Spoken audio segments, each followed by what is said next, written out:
सुनंदा का परिवार बड़ा लेकिन बहुत गरीब था। बूढ़े सास ससुर और बीमार पति, 4 साल का बेटा अनुज, इन सबकी जिम्मेदारी सुनंदा के कंधों पर ही टिकी थी। सुनंदा बहुत मेहनत से काम करती, लेकिन फिर भी उसे गुजारे के लायक भी पैसे नहीं मिलते थे। फिर एक दिन सुनंदा को मोमोज बनाने का मौका मिला। उसके बाद सुनंदा की जिंदगी ही बदल गई। सुनंदा, घर की साफ सफाई हो गई हो तो बाथरूम में रखे गंदे कपड़े धो देना, और हाँ, जाने से पहले मेरे बालों में तेल लगाकर मसाज कर देना। उफ, आज सिर में बहुत दर्द है। आहा, पूरे हफ्ते ऑफिस में काम करके बहुत थक जाती हूँ। जी मालकिन। सुनंदा अपने काम में लग जाती है। घर के सारे काम निपटाकर मालकिन के बालों में तेल लगाकर फिर अपने घर की ओर निकल पड़ती है। सुनंदा का पति विमल एक फैक्ट्री में गार्ड का काम करता था। उसकी हमेशा नाइट ड्यूटी रहती थी। एक रात वो काम पर जा रहा था कि रास्ते में एक तेज रफ्तार गाड़ी ने उसे टक्कर मारी। इस हादसे में विमल का एक पैर फ्रैक्चर हो गया था, जिस कारण विमल अब काम पर नहीं जा सकता था। विमल की यह हालत देखकर फैक्ट्री के मालिक ने उसे बगैर तनख्वाह के हमेशा के लिए छुट्टी पर भेज दिया। आप फिक्र मत कीजिए अनुज के बाबा, ऊपर वाला एक रास्ता बंद करता है तो दूसरा खोल देता है। पड़ोस की कमला बता रही थी कि वो जिस घर में खाना बनाती है वहां झाड़ू पोछा और कपड़े धोने के लिए काम वाली चाहिए। मैं वहां काम कर लूंगी, कम से कम हमारा गुजारा तो चल जाएगा। मुझे माफ कर दो सुनंदा, मेरी वजह से आज तुम्हें दूसरों के घरों में काम करना पड़ रहा है। ये आप क्या कह रहे हैं? जिंदगी में उतार चढ़ाव तो आते ही रहते हैं। वक्त ही तो है, गुजर जाएगा। मेरा दिल कहता है कि हमारे अच्छे दिन जल्दी आएंगे। सुनंदा बहुत जीवट थी। वो हर हाल में खुश रहना और मुसीबतों से लड़ना जानती थी। सुनंदा के सास ससुर भी उससे बहुत खुश रहते थे। सुनंदा बहू, कल से काम पर जाए करेगी तो घर के काम मैं संभाल लूंगी। तू घर की बिल्कुल भी फिक्र मत करना। हाँ सुनंदा बहू, तू खूब मेहनत से काम करना। जी माँ जी, आपके और बाबूजी के आशीर्वाद से मैं बहुत जल्दी दूसरे घरों में भी काम पकड़ लूंगी। दूसरे दिन सुनंदा कमला के साथ काम पर गई। क्या नाम है तुम्हारा? सुनंदा। देखो सुनंदा, घर की साफ सफाई, झाड़ू पोछा, बर्तन, कपड़े, ये सब करने होंगे। इसके लिए मैं तुम्हें 4,000 रुपए दूंगी। जी मालकिन, मैं कर लूंगी। तो ठीक है, कल से काम पर आ जाना। दूसरे दिन से सुनंदा अमिता के घर पर काम करने लगी। अमिता बदले में उसे 4,000 रुपए देती। इतने कम पैसों में सुनंदा और उसके परिवार का गुजारा बस इतना ही हो रहा था कि उन्हें 2 वक्त की रोटी मिल जाती थी। सुनंदा अमिता के घर के सारे काम करती। कभी कभी कमला काम पर नहीं आती तो सुनंदा खाना भी बना दिया करती। अरे वाह सुनंदा, तुम तो खाना भी बहुत बढ़िया बनाती हो। जी मालकिन, मुझे सब कुछ बनाना आता है। इडली, डोसा, छोले भटूरे, नूडल्स। धीरे धीरे दिन बीत रहे थे। एक दिन अमिता के घर पर किटी पार्टी थी, जिसमें उसकी कुछ सहेलियां आने वाली थीं। अमिता के घर के पास एक बहुत ही नामी रेस्टोरेंट था जिसका नाम गोपाल रेस्टोरेंट था। वहां के मोमोज बहुत ही मशहूर थे। अमिता की सहेलियों ने पार्टी में गोपाल रेस्टोरेंट के मोमोज मंगवाने के लिए कहा, लेकिन किटी पार्टी वाले दिन जब अमिता ने मोमोज मंगवाने के लिए रेस्टोरेंट में फोन किया तो उस दिन रेस्टोरेंट बंद था। ओफो, ये रेस्टोरेंट को भी आज ही बंद होना था। अब मैं क्या करूं? तभी अमिता की नजर सुनंदा पर पड़ी। सुनंदा, क्यों ना आज मेरी सहेलियों के लिए तुम मोमोज बना दो, तुम तो अच्छा खाना बनाती हो। लेकिन मालकिन, मैंने कभी मोमोज नहीं बनाए हैं। अरे यूट्यूब पर मोमोज बनाने की रेसिपी देखकर मोमोज बना दो। ठीक है मालकिन। अमिता ने मोमोज बनाने के लिए सामान मंगवाए और यूट्यूब पर मोमोज बनाने की रेसिपी प्ले कर दिया, जिसे देखकर सुनंदा मोमोज बनाने लगी। इसी तरह सुनंदा ने वेज मोमोज, पनीर मोमोज, फ्राई मोमोज बनाकर तैयार कर लिए। जब किटी पार्टी शुरू हुई और अमिता की सहेलियों ने मोमोज खाना शुरू किया, यम्मी, कितने टेस्टी मोमोज है। गोपाल रेस्टोरेंट के मोमोज का कोई जवाब नहीं। ये मोमोज गोपाल रेस्टोरेंट के नहीं है, फिर कहां से मंगवाए हैं? मंगवाए नहीं है, ये मोमोज सुनंदा ने बनाए हैं। अच्छा, बड़े टेस्टी मोमोज बनाए हैं यार। ऐसा लग रहा है जैसे किसी महंगे रेस्टोरेंट से मंगवाए हो। हाँ यार, कमाल के मोमोज हैं। अमिता की सारी सहेलियां मोमोज की बहुत तारीफ करने लगी और मांग मांग कर मोमोज खाने लगी, यहाँ तक कि मोमोज कम पड़ गए। उस दिन घर आकर सुनंदा ने ये बात सबको बताई। हमें तो पहले से ही पता था कि तू बहुत हुनरमंद है, जो भी काम करती है उसमें जान डाल देती है। तूने बहुत मेहनत और लगन से मोमोज बनाए होंगे, इसलिए तेरे हाथों से बने मोमोज इतने स्वादिष्ट बने थे। हाँ सुनंदा बहू, कभी हमें भी अपने हाथ के बने मोमोज खिलाओ। हाँ बाबूजी, मैं कल ही आप सबके लिए मोमोज बना दूंगी।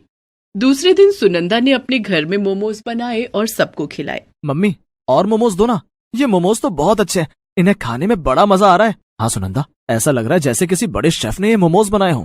मैं तो कहती हूँ ये दूसरों के घरों का काम छोड़कर तू मोमोज बनाकर बेचना शुरू कर दे। लेकिन मोमोज बनाने के लिए ढेर सारी सामग्री खरीदनी होगी, उसके लिए पैसे कहाँ से आएंगे? अब मैंने कुछ पैसे बचा कर रखे हैं, उन्हीं पैसों से मोमोज बनाने का काम शुरू करूंगी। सुनंदा ने अपने जोड़े हुए पैसे निकाल कर देखे तो वो सिर्फ 2,000 ही थे, जिसे देखकर वो उदास हो गई। लेकिन तभी उसके ससुर जोगेश ने कहा, सुनंदा बहू, इसमें उदास होने की क्या जरूरत है? किसी काम की शुरुआत कम पैसों से ही की जाती है। आप ठीक कह रहे बाबूजी, मैं इस काम की शुरुआत 2,000 रुपए से ही करूंगी। दूसरे दिन से सुनंदा ने अमिता के घर का काम छोड़ दिया। वो 2,000 रुपए लेकर बाजार गई और मोमोज और चटनी बनाने के लिए सामान खरीदने लगी। सुनंदा की नजर बाजार में बिक रही टोकरियों पर पड़ी।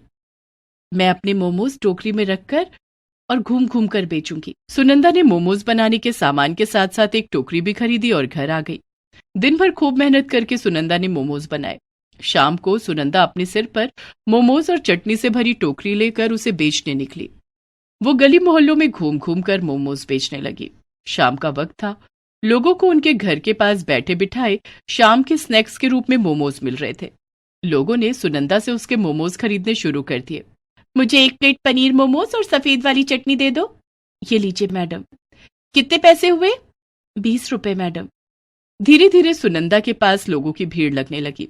लोग सुनंदा से उसके मोमोज खरीदकर खाने लगे। लोगों को सुनंदा के हाथ के बने मोमोज बहुत पसंद आ रहे थे। अरे वाह, बड़े स्वादिष्ट मोमोज हैं। ऐसा लग रहा है जैसे किसी बड़े रेस्टोरेंट में बने हैं या किसी शेफ ने बनाए हैं। शेफ ने नहीं बनाए हैं साहब, ये मोमोज मैंने बनाए हैं। बहुत ही लाजवाब मोमोज हैं। सुनंदा के पास लोगों की भीड़ लग गई। सब उसके मोमोज खरीदने के लिए टूट पड़े। मेरे लिए 2 प्लेट वेज मोमोज पैक कर दो। मुझे भी 1 प्लेट वेज मोमोज चाहिए। मुझे 1 प्लेट वेज फ्राई मोमोज चाहिए। हाँ हाँ, सबको मोमोज मिलेगा। सुनंदा एक एक करके सबको मोमोज देने लगी और देखते ही देखते उसके सारे मोमोज बिक गए। उस दिन सुनंदा ने खूब पैसे कमाए। वो खुशी खुशी घर गई और सबको सारी बातें बताई। मुझे तो पहले से पता था कि तुम्हारे मोमोज लोगों को बहुत पसंद आएंगे। हाँ अनुज के बाबा, मैं खूब मेहनत करूंगी और कल आज से भी ज्यादा मोमोज बनाऊंगी। सुनंदा बहू, तुम थक गई होगी, चलो अब हम खाना खाकर सो जाते हैं। सभी लोग खाना खाकर सो गए। दूसरे दिन सुनंदा ने बाजार जाकर मोमोज बनाने का ढेर सारा सामान खरीदा। घर आकर वो फिर से मोमोज बनाने में जुट गई। आज सुनंदा ने पहले से भी ज्यादा मोमोज बनाए। शाम को जब सुनंदा मोमोज लेकर बेचने निकली तो गली मोहल्ले के लोग उसका इंतजार कर रहे थे। सुनंदा के आते ही लोग उसके मोमोज खरीदने लगे। मुझे वेज मोमोज चाहिए, मुझे फ्राई मोमोज चाहिए, मुझे पनीर मोमोज चाहिए, मुझे फ्राई मोमोज चाहिए, मुझे पनीर मोमोज चाहिए। सुनंदा ने सबको उनकी मनपसंद मोमोज और चटनी दी। देखते ही देखते उसके सारे मोमोज बिक गए। आज भी सुनंदा की खूब कमाई हुई। तभी सुनंदा के पास सूट बूट में एक आदमी आया और सुनंदा से बोला, क्या तुम ही सुनंदा हो? जी मालिक, मैं ही सुनंदा हूँ, कहिए क्या बात है। मेरा नाम विराट है, मैं गोपाल रेस्टोरेंट का मैनेजर हूँ।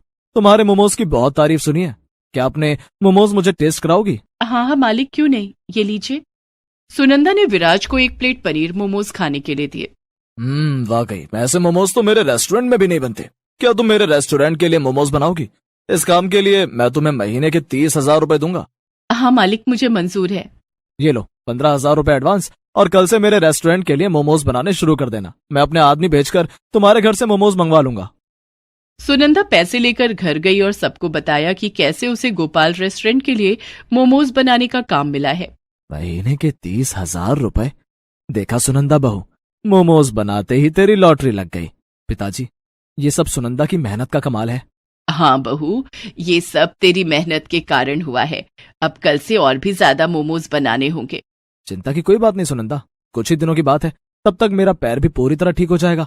उसके बाद मैं भी मोमोज बनाने में तुम्हारी मदद करूंगा। दूसरे दिन से सुनंदा गोपाल रेस्टोरेंट के लिए मोमोज बनाने लगी। रेस्टोरेंट के कारीगर सुनंदा के घर आकर मोमोज ले जाते और उसे रेस्टोरेंट में बेचते थे। इस काम में घर के सभी लोग सुनंदा की मदद करने लगे। कुछ दिनों के बाद विमल का पैर भी ठीक हो गया और वो भी मोमोज बनाने में सुनंदा की मदद करने लगा। धीरे धीरे करके सुनंदा ने काफी पैसे जोड़ लिए। एक दिन, अनुज के बाबा, मैं सोच रही थी क्यों ना मोमोज की अपनी दुकान खोल लूं। मैं मोमोज बनाऊंगी और आप मोमोज बेचना। ये तो तुमने बहुत अच्छी बात सोची है सुनंदा, हम मोमोज की अपनी एक दुकान खोल लेंगे। जल्दी ही सुनंदा ने मोमोज की अपनी एक दुकान खोल ली, जहां कई वैरायटी के मोमोज मिलने लगे। धीरे धीरे सुनंदा के मोमोज पूरे शहर में मशहूर हो गए। लोग सुनंदा की दुकान पर उसके बनाए हुए मोमोज खाने के लिए आने लगे। सुनंदा की कमाई पहले से भी ज्यादा बढ़ गई। अब उसकी और उसके परिवार की गरीबी भी दूर हो गई थी।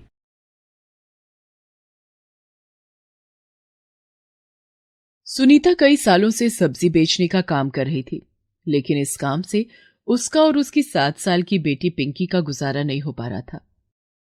सुनीता के पति किशोर की मौत 4 साल पहले एक सड़क हादसे में हो गई।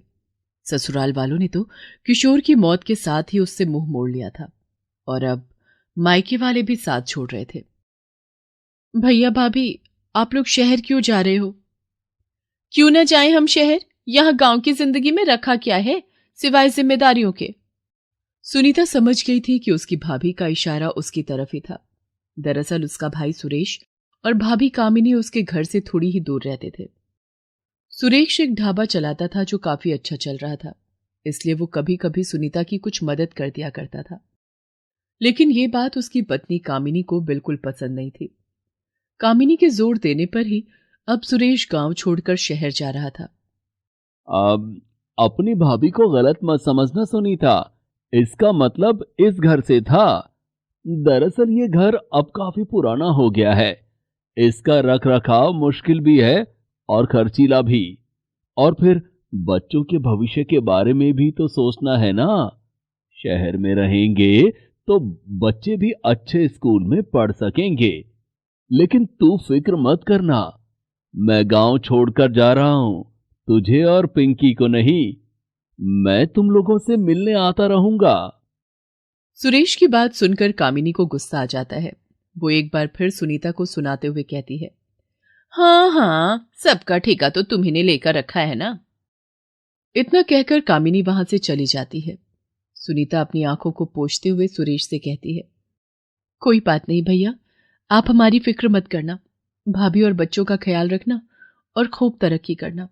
मेरी भगवान से बस यही प्रार्थना है। सुरेश सुनीता की मदद करना चाहता था, लेकिन इसकी वजह से वो अपने घर में कलेश भी नहीं चाहता था। उसने कई बार कामिनी को समझाकर देख लिया था, लेकिन वो बदलने को तैयार नहीं थी। उसने जाने से पहले कुछ पैसे सुनीता के हाथों में रख दिए। नहीं भैया, रहने दो, इसकी जरूरत नहीं है। सुरेश सुनीता को चुप रहने का इशारा करता है, लेकिन तभी वहां कामिनी एक पुराना संदूक लेकर आ जाती है। ले लो, बस ये आखिरी बारी है। इसके बाद कुछ नहीं हो पाएगा, क्योंकि शहर में बहुत खर्चे होंगे हमारे भी। और सुनो, जाते हुए ये माँ जी का पुराना संदूक और ये कुछ कपड़े भी लेती जाना, कब से ऐसे ही पड़े हैं। अब ये सब मैं शहर लेकर तो जाऊंगी नहीं, तो तुम ही ले जाना ये सब। कामिनी उस संदूक को और पुराने कपड़ों को जमीन पर डाल देती है, मानो किसी नौकर को दे रही हो।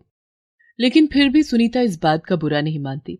वो फौरन जाकर अपनी माँ के कपड़ों को उठा लेती है और रोते हुए कहती है, हाँ भाभी, ये सब मेरे बहुत काम के हैं। इन्हें छूकर ऐसा लगेगा जैसे माँ मेरे साथ है। सुनीता की बात सुनकर कामिनी हंसती हुई वहां से चली जाती है।